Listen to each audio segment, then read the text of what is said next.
Mesdames et messieurs, bonjour, ravi de vous retrouver pour cette édition du 13h à la une de l'actualité. Une page se tourne à la primature lors d'une cérémonie empreinte d'émotion. Amadou Ba a officiellement passé le flambeau à son successeur, Maître Sidiki Kaba.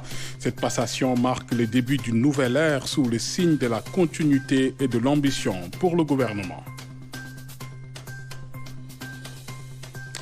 Le compte à rebours pour la présidentielle du 24 mars est lancé avec le coup d'envoi de la campagne électorale ce dimanche. Les candidats, après avoir enregistré leur déclaration pour le journal de la campagne, se sont livrés en exclusivité à nos reporters. Réaction à suivre.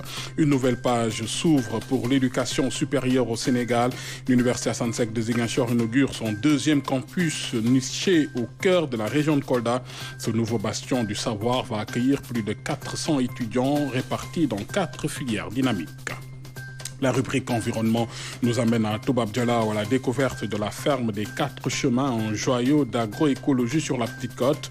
Plus qu'une exploitation, c'est une école pionnière soutenue par la CEDEAO dédiée à cultiver l'avenir de l'agriculture sénégalaise dans le respect absolu de l'environnement. Voilà pour les titres de ce trésor. Bienvenue et merci de nous recevoir chez vous. Je vous le disais, une page se tourne à la primature ce samedi lors d'une cérémonie empreinte d'émotion. Amadou Ba, le Premier ministre sortant, a officiellement passé le flambeau à son successeur, Maître Sidiki Kaba. Entre hommage et expression de gratitude, cet événement marque le début d'une nouvelle ère sous le signe de la continuité et de l'ambition pour le gouvernement. Le compte-rendu d'Aranda. La primature du Sénégal allait vivre ce samedi 9 mars une journée de passation de services très particulière. C'est que le Premier ministre sortant, Amadou Ba, s'en va conquérir une nouvelle station. Son successeur, Maître Sidiki Kaba, nommé pour conduire un gouvernement de mission, d'action et d'urgence. Après l'acte officialisé par l'inspecteur général d'État, la passation de service devant les collaborateurs a revêtu toute la charge des particularités.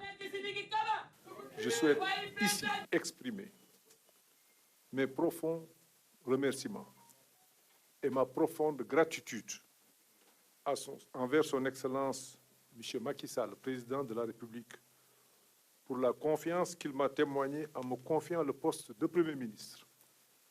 Sa vision, son leadership et son soutien constant ont été des moteurs essentiels de notre action gouvernementale. Les défis étaient nombreux et variés. Le Premier ministre remercie ses collaborateurs pour la résilience et la détermination. À son successeur, il souhaite beaucoup de succès. Monsieur le Premier ministre Sidiki Kaba, chers voisins, je vous adresse mes sincères encouragements. Je suis convaincu qu'avec votre expérience, votre sagesse et votre abnégation envers notre nation, vous continuerez à diriger notre gouvernement avec succès et à servir notre pays avec dévouement. Je vous souhaite tout le succès possible dans vos nouvelles responsabilités. Maître Sidiki Kaba, Amadou Ba, les deux ont bien souvent eu des destins similaires dans le gouvernement du président Macky Sall. Ils s'en rappellent sur fond de gratitude. Je voudrais, à l'entente de mes propos, vous dire que je suis habité par un sentiment de grande émotion, mais en même temps aussi un sentiment de profonde gratitude envers, comme vous l'avez dit, celui que notre Constitution nomme le gardien de la Constitution, à savoir son Excellence, Monsieur le Président de la République, Macky Sall. Ensemble, nous avons eu l'honneur de le servir et de servir notre pays. Et vous l'avez dit, il n'y a pas de hasard. Nous nous sommes toujours retrouvés côte à côte. Et lorsque nos fonctions ont changé, j'étais aux affaires étrangères et vous êtes venus, vous avez pris le fauteuil des affaires étrangères. Et le hasard voudrait aujourd'hui que ce soit vous qui m'accueillez ici à la primature pour me céder le fauteuil de Premier ministre du Sénégal. Le Premier ministre Amadou Ba, candidat à l'élection présidentielle du 24 mars, prend date avec le soutien aussi de son successeur. Bien que je quitte mes fonctions de Premier ministre, mon engagement, ma loyauté envers le président Macky Sall reste intacte. Ensemble, nous allons continuer à servir ce pays, à travailler sous son leadership pour que notre pays puisse être émergent. C'est le seul combat qui vaille. Monsieur le Premier ministre, je voudrais vous dire que je vous ai vu à l'œuvre. Je m'en inspirerai. Je vous ai vu la manière dont vous avez travaillé avec vos collègues dans le gouvernement. Je m'en inspirerai. Je ferai en sorte que nous puissions atteindre nos objectifs. Mon dernier mot, le président de la République Macky Sall vous a choisi. Ce n'est pas un hasard. Il vous a choisi pour être le candidat de la coalition Benno Bokk Yakaar. Et les principaux membres de cette coalition vous ont adoubé. Alors que voulez-vous que je vous dise à cet instant précis, si ce n'est de vous formuler des prières de bonne chance, en demandant à Dieu qu'il vous conduise à cette victoire que le président veut, que nous voulons. La cérémonie de passation a été ainsi faite d'hommage et d'échange de civilité entre deux hommes qui font montre de respect et d'estime mutuelle. Le Premier ministre Amadou Ba passe donc le témoin avec le sentiment du devoir accompli, les hommages et les prières de ses collaborateurs. Un grand pays de démocratie tel est le Sénégal, dont le navire peut tanguer mais ne sombre jamais. C'est avec ces mots que Maître Sidiki Kaba, le nouveau Premier ministre et ancien ministre de l'Intérieur, rend hommage au président Macky Sall et à son prédécesseur Amadou Ba. Nous l'écoutons. Premier ministre, vous avez coordonné avec brio l'activité gouvernementale et avec aussi un sens de l'humain. Vous avez toujours eu cette attitude du respect vis-à-vis de vos collaborateurs, vis-à-vis des membres du gouvernement, avec une volonté de ne heurter personne, mais toujours avec aussi la volonté de demander à chacun de faire la tâche qui lui est conseillée, parce que si chacun le fait, nous atteignons les résultats qui nous sont fixés par le président de la République Macky Sall. Nous sommes à un tournant de notre pays. Beaucoup avaient cru que ce pays allait sombrer. Nous avons vu une campagne internationale qui, à un moment, quand on entendait le retour ailleurs, on nous demande qu'est-ce qui se passe au Sénégal. Mais le Sénégal est un pays résilient. C'est un pays qui a des ressorts démocratiques très forts, ancrés dans notre pays, ancrés dans notre peuple, dont la personnalité fondamentale est la tolérance. Et chaque fois que l'on a l'impression que le bateau a tangué, mais on l'a vu régulièrement se remettre et voir le capitaine prendre le cap et avancer. Je pense qu'aujourd'hui, avec toutes les séries de décisions qui ont eu lieu, le président de la République Macky Sall a montré qu'il est un homme d'État. Un homme d'État aux qualités exceptionnelles, qui a montré que la Constitution, les institutions qui fondent la force de notre pays, qu'il sait les respecter. La Société financière internationale dévoile une ambitieuse stratégie d'investissement. Lors de sa visite dans le pays, le vice-président régional pour l'Afrique annonce un engagement financier surpassant le demi-milliard de dollars dans les secteurs clés, promettant un avenir prospère en parfaite harmonie avec les objectifs du plan Sénégal émergent. Philomène Constance Diagne. Le Sénégal, un marché en plein essor avec un fort potentiel de croissance économique, en particulier dans les secteurs de l'énergie, de l'agriculture, des infrastructures et du secteur financier. Au vu de toutes ces opportunités, l'IFC voudrait travailler en étroite collaboration avec le gouvernement sénégalais et le secteur privé pour soutenir le développement durable et la création d'emplois dans le pays, ce qui justifie la visite du vice-président de l'organisme. Nous sommes donc présents, je vous le mentionnais, depuis plusieurs années. L'année dernière, notre année fiscale dernière, qui est terminée en juin 2023, nous avons déployé plus de 350 millions de dollars américains ici au Sénégal.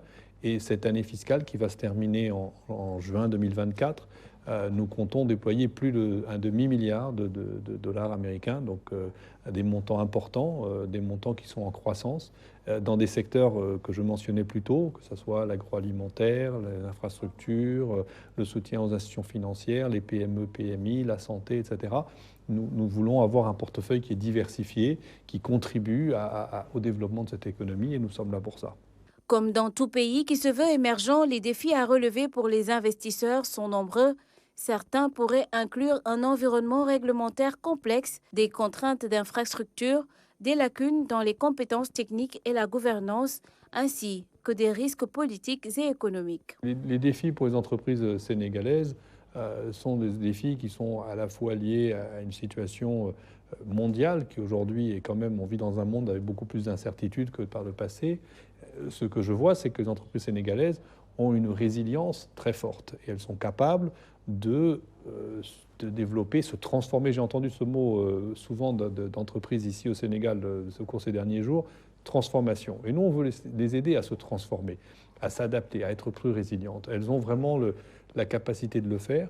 Donc nous voulons pouvoir les aider et c'est pour ça que nous sommes là, à apporter du financement, à apporter de l'assistance technique et aider les entreprises, notamment les entreprises détenues ou gérées par des jeunes, par des femmes qui ont une capacité encore plus forte de se développer ici. On veut vraiment les soutenir.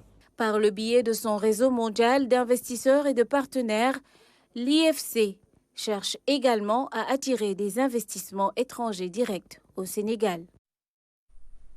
Le compte à rebours pour la présidentielle du 24 mars est lancé avec le coup d'envoi de la campagne électorale ce dimanche. Les candidats Habib Sy, Thierno Alassane Sall et Amadou Ba, qui, après avoir partagé leur vision pour le Sénégal au studio de la RTS, se sont livrés en exclusivité à nos reporters. Je vous propose de suivre les réactions. Je suis venu m'offrir un exercice citoyen, parce que je suis candidat à l'élection présidentielle et c'est une adresse à la nation, une introduction à la campagne électorale. Je crois que ça s'est très bien passé. La RTS nous a réservé un accueil chaleureux.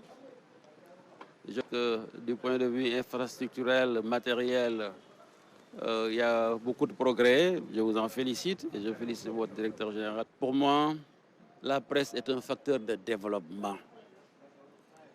Autant on investit dans l'éducation, autant on investit dans l'agriculture et la santé, on doit investir de façon subséquente dans la presse. C'est la deuxième fois qu'on se présente pour enregistrer. Ça se passe très bien à l'intérieur, l'équipe est professionnelle, disponible et courtoise. Nous en félicitons tous ceux qui se sont mobilisés. C'est un accueil et une équipe performante, compétente, du matériel de qualité. Il y a une presse plurielle, une presse diversifiée. Je voudrais tout d'abord féliciter la RTS, féliciter le directeur général et l'ensemble de ses équipes, mais de faire une mention spéciale aux femmes de la RTS parce que nous sommes le 8 mars aujourd'hui et c'est l'occasion pour moi de rendre hommage à toutes les femmes du Sénégal et de profiter de la RTS pour les féliciter. Un travail remarquable se fait à la RTS. Nous voyons, moi je suis un habitué de la RTS, je vois un peu la RTS évoluer. Nous entrons dans la phase active de la campagne électorale. Ce sera un débat d'idées pour que le Sénégal puisse continuer à être un pays démocratique. Et je pense qu'il est de la responsabilité de tous les acteurs politiques de pouvoir en tout cas travailler dans cette direction. À présent, nous vous proposons de suivre les réactions des candidats Anta Babacar Ngom, Mamboy Diaw et Mamadou Lamine Diallo. L'accueil à la RTS a été très chaleureux. D'ailleurs, comme la dernière fois, l'équipe nous a bien accueillis, nous ont expliqué vraiment le process, ce qu'il fallait faire. Donc c'était très bien.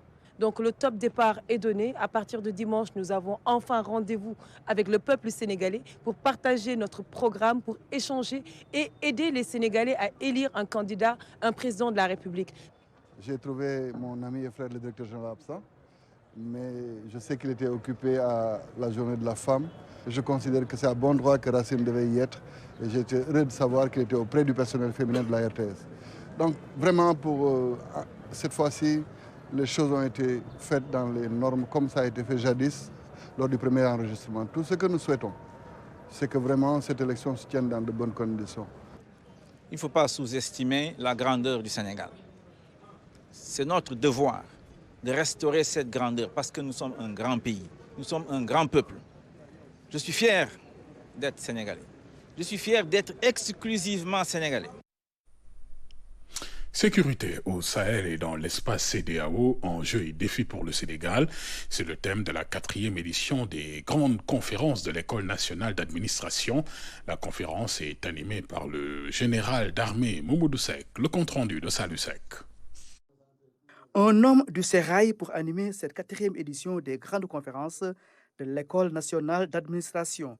Ancien SEMGA, le général d'armée Mamadou Sow a participé à plusieurs missions de maintien de la paix des Nations Unies. Dans son exposé, il est largement revenu sur la situation sécuritaire au Sahel et dans l'espace CEDEAO. Nous avons au niveau surtout des 3 pays que sont le Mali, le Niger et le Burkina, où l'insécurité aujourd'hui est assez préoccupante. Donc ce qui se passe là-bas peut nous impacter.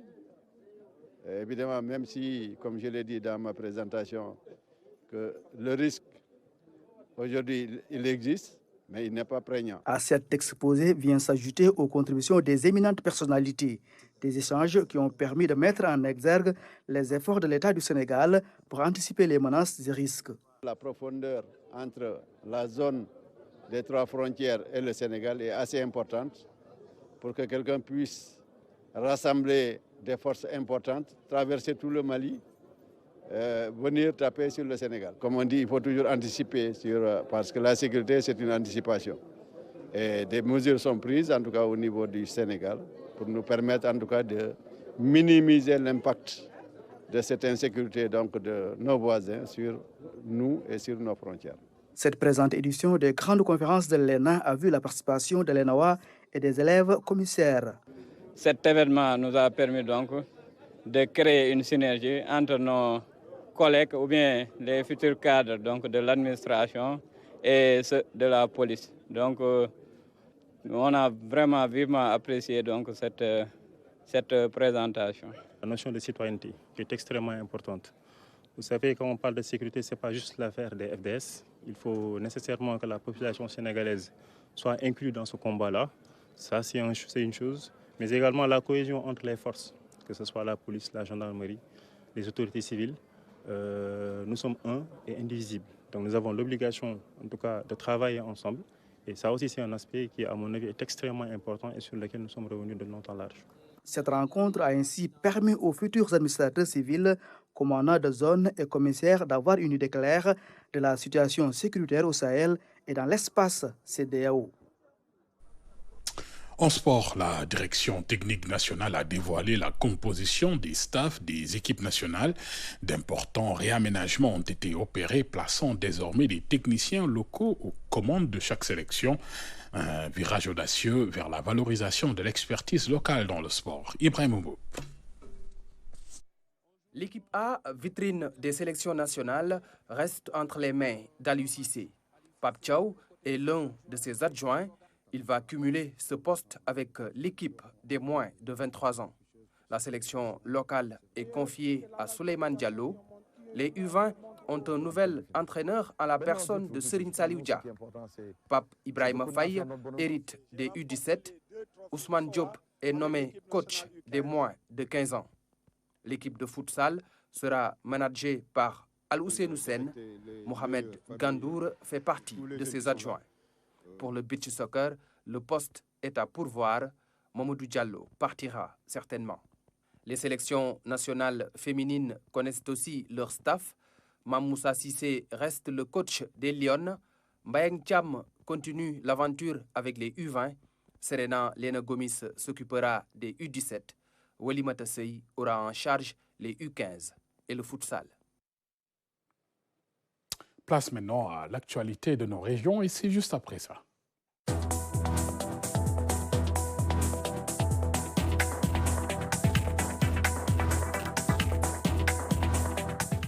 Notre rubrique environnement nous amène à Toubab Dialaw à la découverte d'une ferme révolutionnaire. La ferme des 4 chemins se distingue par son engagement exemplaire à l'agriculture véritable, durable, où chaque geste et chaque culture respecte scrupuleusement les principes d'une pratique agricole saine. Plus qu'une simple exploitation, cette ferme se révèle être une véritable école de vie et d'apprentissage. La première et la seule au Sénégal à recevoir le soutien de la CEDEAO pour l'éducation des jeunes à l'agroécologie. Grand format signé Lamine Touré.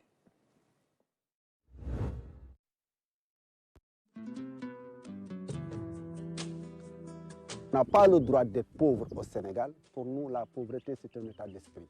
Un état d'esprit qu'il ne partage absolument pas. Rahim Ba, connu sous le nom de paysan sénégalais, porte en lui des valeurs d'un homme qui croit à l'agriculture, mais pas n'importe quelle pratique agricole. Au niveau de la ferme, vous avez vu, nous avons respecté ce qu'on appelle les fondamentaux de l'agroécologie. La gestion du sol, la gestion de l'eau, la gestion des plantes. Comment mettre maintenant, là nous avons une biodiversité, plus de 60 espèces d'arbres sont là, un embocagement. Une ferme agroécologique avec plusieurs options culturelles étayées par ce champ de semences. Nous sommes autonomes en production d'engrais, le compost. Nous sommes autonomes en produits de traitement, nous utilisons le nîmes, le tabac, l'ail et le piment. Nous sommes autonomes en eau parce que nous avons un forage solaire. Nous sommes autonomes en semences parce que nous produisons la semence. Nous avons formé des jeunes, des femmes, une femme semencière sur la production de semences paysannes. À 80% de nos semences viennent de cette parcelle semencière. Et nous avons une parcelle semencière et nous avons une case de semences. Et nous produisons 25 spéculations et 33 variétés. Et ce qui nous permet d'échanger les semences avec d'autres paysans parce que nous faisons partie d'une association qui s'appelle Association sénégalaise pour la production des semences paysannes, ASPSP. De la coriandre à l'oignon, en passant par la roquette, la fraise, le poivron, l'aubergine, c'est donc une épicerie verte à ciel ouvert que renferme la ferme des 4 chemins. Son statut d'école agroécologique est ici largement mis en exergue. Ces étudiants, après une phase pratique matinale, regagnent ensuite cette salle pour suivre un cours destiné à la maîtrise de l'élevage de poissons. La gestion de l'eau est primordiale. Quand on parle de qualité aussi, on va parler de la quantité d'eau. Avant de choisir faire votre aménagement, vous devez savoir que la quantité d'eau doit être suffisante pendant tout le cycle d'élevage. Une multifonctionnalité qui traduit en réalité l'idée d'une ferme intégrée moderne. C'est ce que symbolise la ferme des 4 chemins à Toubab Dialaw. Au Sénégal, c'est la seule expérience agricole du genre à bénéficier de l'appui technique et financier de la CEDEAO dans le cadre de son projet agroécologique au niveau régional. C'est pourquoi le centre-là existe, c'est pourquoi il y a cet accompagnement avec la CEDEAO pour pouvoir permettre à ces jeunes-là d'être formés, parce qu'il faut une formation, parce que la connaissance prime sur l'avoir et le pouvoir. Il faut une connaissance dans tout domaine. Le Centre environnemental pour la recherche et la formation en agroécologique est chargé du suivi de ce processus de formalisation. Nous avons fait une étude diagnostique qui nous a on peut montrer donc, des axes d'amélioration. Donc des axes ont été proposés, dont la formalisation de la ferme, mais également le renforcement des capacités du personnel. Donc c'est sur ce renforcement que nous sommes actuellement. Donc il y avait 3 thèmes qui ont été sélectionnés sur ce renforcement. Donc il y avait l'agroécologie, l'ingénierie de la formation, comme c'est une ferme-école. Alors il y avait également un renforcement dans la gestion administrative et financière. La porte-étendard de ces acquis, la voici, Aïssatou Diouf. Elle a été choisie aujourd'hui pour diriger la ferme, un défi pour cet ancien pensionnaire de l'Institut supérieur d'agriculture et d'entrepreneuriat de l'UCAD.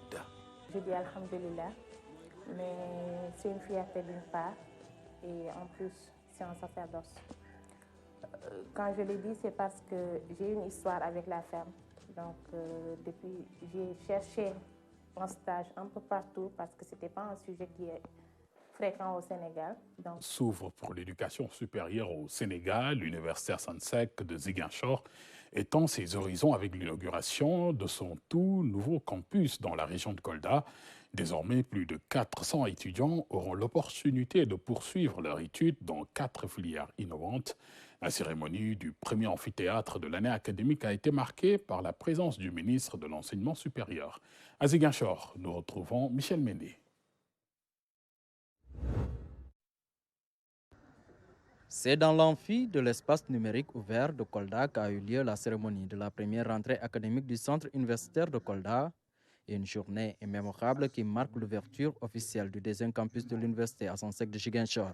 L'inauguration de ce centre universitaire est un investissement pour notre jeunesse, pour notre avenir, pour la région de Kolda, pour le Sénégal. Et en ma qualité de ministre de l'Enseignement supérieur, je m'engage à soutenir pleinement le développement de cette structure et à veiller à ce qu'elle atteigne ses objectifs avec succès, conformément aux vœux de son Excellence, Monsieur le Président de la République, Macky Sall. Cette journée est un prétexte donc pour vous accueillir et vous souhaiter la bienvenue et à vous tous dans ce centre universitaire. Puissent vos années d'études que vous aurez à y passer soient enrichissantes pour vous, préparer à devenir les leaders de demain, capables de relever les défis du monde moderne. L'antenne délocalisée de l'Université Assane Seck de Ziguinchor transcende les limites géographiques pour devenir un phare de l'enseignement supérieur du Sénégal. C'est bien plus qu'une simple structure régionale. Cette antenne incarne l'engagement inébranlable du gouvernement du Sénégal envers l'éducation et tous les citoyens indépendamment de l'origine géographique. Au total, 411 étudiants venus d'un peu partout du pays sont orientés dans 4 filières pour cette première année.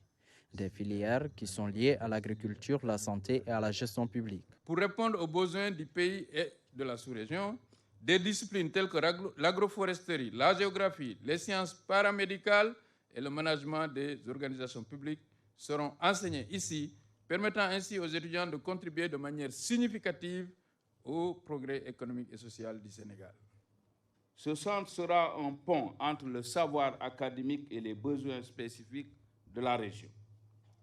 Il offrira des programmes pertinents, adaptés aux réalités du terrain et encouragera la collaboration avec les acteurs locaux, qu'ils soient du monde de l'entreprise, de la société civile ou des institutions publiques.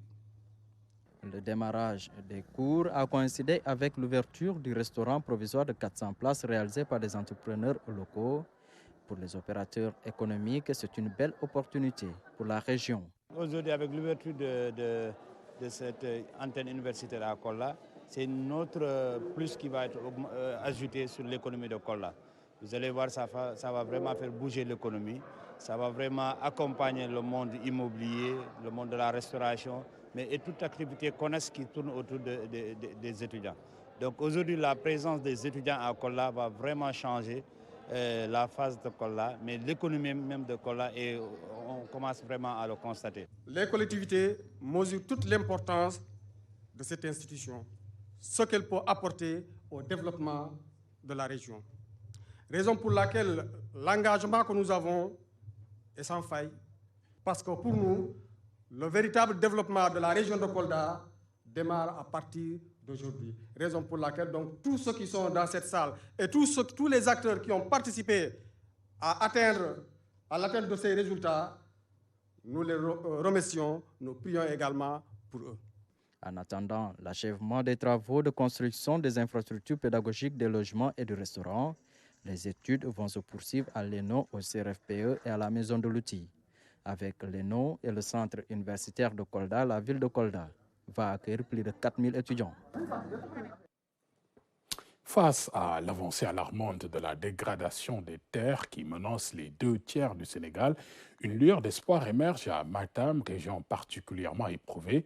L'État, par le biais de la direction de l'environnement et des établissements classés, initie des sessions de formation pour contrer ce fléau écologique. Ibrahima Pabidjejou nous plonge au cœur de ces efforts novateurs. La dégradation des terres demeure une forte menace au Sénégal et selon des études, plus de la moitié des terres sont affectées. 2 tiers environ des terres du Sénégal sont dégradées ou sont en voie de dégradation. L'origine du phénomène est naturelle et ou humaine, d'où l'intérêt de sensibiliser les acteurs. Les causes humaines, c'est tout ce qu'on appelle mauvaises pratiques, que ce soit des pratiques culturelles, mauvaise exploitation des ressources pastorales, que ce soit des terres forestières également, une mauvaise exploitation donc des ressources en forêt et des superficies boisées. Tout ceci contribue à donc, ce phénomène de dégradation des terres. À cela s'ajoute le phénomène mondialement reconnu actuellement qui est le changement climatique. Sur le terrain, les formes de dégradation sont multiples. Il urge dès lors de prendre des mesures pour stopper net le phénomène. Donc à chaque problématique correspond un ensemble de solutions. Il y a des zones où c'est l'érosion qui est prédominante. Si c'est l'érosion qui est prédominante, l'érosion hydrique, il faut donc reboiser, mais il y a également des techniques qui correspondent à la mise en place d'infrastructures telles que les cordons pierreux, etc. Si c'est des terres qui ont perdu la fertilité du sol, le sol ne peut plus produire. Là, il y a également des techniques de fertilisation telles que le compostage qui est là, qui doit être comprise et que les populations doivent pouvoir faire elles-mêmes pour restaurer la fertilité des sols. Il y a également des haies vives, etc. Tout ce qui peut retenir le vent, parce que le vent également contribue à travers l'érosion éolienne pour faire la dégradation. Donc, il faut des techniques agroforestières, mise en défense, voilà, tout ça, c'est des technologies qui sont là, qu'on peut apporter aux populations et qu'on est prêt à donner aux populations. Ses conséquences sur le cheptel, l'agriculture, bref, sur l'économie nationale, sont incalculables. Cette session de formation, initiée par la direction de l'environnement et des établissements classés, est donc une réponse à cette situation inquiétante. L'ensemble des acteurs de Matam y ont pris part. Tous ont salué cette démarche inclusive. Ainsi va l'actualité de ce dimanche après-midi, mesdames et messieurs. Merci de nous avoir suivis. Merci de votre attention et de votre fidélité. Je vous souhaite une agréable journée et un bon appétit pour ceux qui sont à table, bien sûr.